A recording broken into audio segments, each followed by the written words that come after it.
This is January 2015, paper 2, and this is question number 6. A person has a suitcase with wheels. The person pulls the suitcase with a horizontal force of 13 newtons per 110 meters. State the equation linking work, force, and distance. It's W equals F times D. Also, you could use the words there, 1 mark. Calculate the work done. So we've already put it in the equation, so all we have to do is put in the numbers, and then these are the numbers. So the work done would be 1,430 joules. Nice to give us the unit. That's 2 marks. How much energy is transferred to the suitcase? It should be exactly the same response as above. So then all we have to write is, because that's how much energy we used, where was it going? It was into pulling that suitcase. The suitcase falls over. Explain why it loses gravitational potential when it falls. So GPE, we know, depends on height,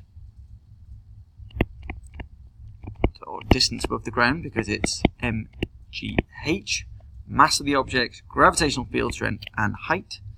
And that the h is reduced because it's closer to the ground. Why is it closer to the ground? Because it's already on the ground here, and it's on the ground here. So how has the h been reduced? Well, it's because it's the center of gravity that we use to measure center of mass or center of gravity. Either is fine. It's the same thing. Now that's where the mass or the gravity seems to be centered. So when that gets closer to the ground, because now it's there, that is what reduces the GPE. It's not the object, it's the center of mass or the center of gravity that is closer to the ground.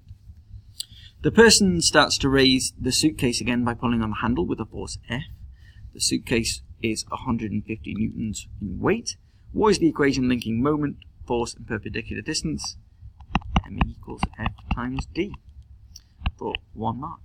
Calculate the force F that the person must apply. Okay, so we're going to use the principle of moments here. So we've got, this is the pivot, and we've got one force which is going to send it anti-clockwise, and another force that's going to send it clockwise. If we're going to pick it up, we're going to have to calculate this force F. There's our equation. So we're going to have the clockwise equaling the anti-clockwise moment. So we've got the 150, which was clockwise, and that's 0.32 away from the pivot. And then the force, unknown force F, is 0.87 meters away from the pivot. So all we have to do is rearrange for F, which is 150 times 0.32, divided by 0.87 meters, and then we've got our force, which is 55 newtons. Shown in all your calculations for 3 marks.